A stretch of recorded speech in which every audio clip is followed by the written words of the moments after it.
everyone. Caren Glasser here, and this is Life Uncorked. I am sitting here with Marilyn Harris, the co-founder, along with her husband, Ren, of Paradigm Winery in Oakville in the Napa Valley. And this is Marilyn's story.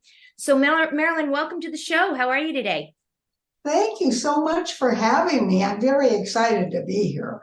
I think I'm even more excited than you. As you know, I'm a huge fan of yours and of Paradigm. I've been drinking Paradigm wine for as long as I can remember, which is a good thing. I absolutely adore it. But let's talk about your story. Let's talk about how you even got into the wine business. Now, I know that your family has roots from Italy, right? Correct. Okay, so tell me the short story of how you ended up in the wine biz running one of the best wineries in the valley. Oh, right. We go back to 1903 when my grandparents came from Italy. Fast forward to 1936 when my father and mother bought a big vineyard, big farmstead. We were really only in agriculture until about the 90s is when we actually all the families started wineries in the 90s, 91. And it's interesting because we were versed in agriculture and we sold our products to everyone in the valley. But I think what really excited us in the 60s, maybe the 70s, was there was the home winemaking craze. I remember that. We got into it. And we had the grapes and we got into it in a small way, but we just loved our own wine. And we went, well, what are we doing, selling our grapes when we can make wine? Well, it took us a little while longer. At that point, I was raising children and they were in the 80s, they got into high school. And I said, I'm going to stop being an at-home mom, doing my thing. I'm going to go out and find the world here. I love that. I lucked out by meeting up with Bernard Portet at Clos de Wall. And I asked him if I could have a job. And he said, sure. And I was in hospitality. But it was a small winery at the time and a few employees, and it was wonderful. And I thank my lucky stars I ever did it because I learned more about wineries than I've ever known in my entire life. And that really, I worked there for about 10 years. And in 1991, Ren and I said, we need to start a winery. And that's when we did it. And the rest is history, right? And the rest is history. Yeah. So you're in Oakville. We are in Oakville, in the Oakville appellation, and there are quite a few wonderful wineries here. There are so many of the wines in Napa Valley are wonderful. They really are, and what I really love about Paradigm is it's very much a boutique kind of thing. When we come to Paradigm, we literally are going to what appears to be a house. Right. And it's very personal. And anytime I go and when I bring visitors with me, everyone says the same thing, that you're so welcoming and it's so friendly. And it's not what they experience at some of the much larger wineries in terms of that. So kudos to you. You have really set the bar very, very high. And I love that about that. So you and Ren are tireless advocates for the Oakville appellation, eco-friendly farming and environmental stewardship. So give us a little bit of an overview what that really means.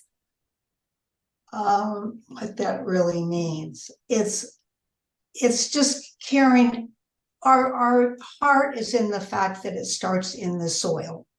We are really agriculturalists, vineyardists. And it starts in the soil. And whatever you do in the soil is going to be, when you make the wine, it's going to be there. And so it's very important to us. It's the grape. We're more of, it's the grape that makes the fine wine. And if you have the fine grape, the wine is going to be wonderful. And That's we also have a wonderful winemaker, Heidi Barrett. Heidi Barrett. Oh my who has God. been with us since 1991.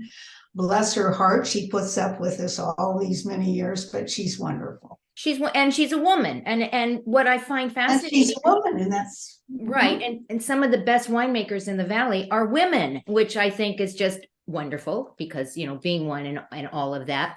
So Marilyn, what drives you at this stage of life? What keeps you going? Oh, I don't know. I get up every morning and I say, I'm going to have a wonderful day. And I try to stay busy. And I think I'm pretty busy for my age. I try to be in the moment, because if I'm out of the moment, I'm worrying about something. So I'm in the moment and I cherish the moments and I just go from there. It's sometimes and I always say to the staff, don't second guess yourself, just go for it. And if it fails, it fails. Exactly. Because what's the worst that could happen? If you don't try, you're not going to know. And I agree with you 100% on that. So what inspiration, and I think you're kind of telling me right now, can you give to someone who's looking to start something new in this chapter of life? Are you going to tell them, go for it? I'm sure I'm going for it. I've got a couple of things that we're doing right now. I love modern art, and I happen to meet a local modern artist who has many paintings, quite large, 4x6 or whatever, in his home, and he is just passionate about painting. And I said, well, Jose, I could probably find a place to put those paintings. So I am setting up showings for him, and he can't believe it, because he's the kind of man at this stage in his life where I ask him, what do I pay you for this painting? And he says, well, name a price. Oh, wow. Oh, wow. I mean, and he is just so passionate about it. And it's just I just am so excited to be doing that. What else are we doing? Oh, my husband and I bought Poncha's Bar in Yountville, which is historically very historically prominent in Life and Times. We purchased it, and we're going to keep it as Poncha's dive bar now, which is a dive bar, right? It's a dive bar. Yeah, I love there it. are no windows in this building. I mean, can you imagine? No one knows who's in there or what they're doing. I mean, really. But the real reason we did it is the Solis family, who have owned it since 1975, used to be employed by us. Pancha was actually the cook in our cookhouse. Oh my. 70s and 80s, or 60s, 70s, and 80s. And the sons and daughters were our babysitters. I mean, the family goes back a long way. And it kind of broke our heart when COVID happened. Then they closed the bar, and they just needed to be out now. And so we said, we'll buy it. I love this. It's like a neighborhood. It's a neighborhood community place, right? Where I was speaking to somebody who's near and dear to you, your daughter-in-law. She was telling me about the fact that this particular place is where all of the pickers, the wine picker, the growers would go to this place because, quite frankly, the rest of Napa, the French Laundry goes. They're not going to go there. I mean, everyone went there. I mean, movie stars would come in from out of town and they had to go to Poncha's. It was the place to go. And in 2014, I think the Playboy magazine had the top 5 dive bars in the country, and Poncha's was #1.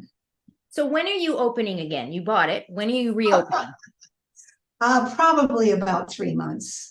We have to clean it up, and I'll be there. I will be there. Right. Yeah, invite all your friends. I am just so thrilled, Marilyn. You are an inspiration to anyone that listens to your story, where you have come from, where you are right now, and where you are going.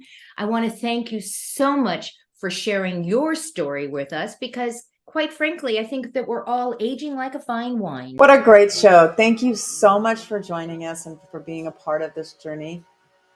And as we said, make sure you check down below in the copy. We have links to some of the things that we talked about. And most importantly, check out the Napa Travel Guide. We are so proud of it. Mel works so hard on this, and we hope that you enjoy it. It's absolutely free. Click on that button, and we'll see you next week. Next week. Ciao.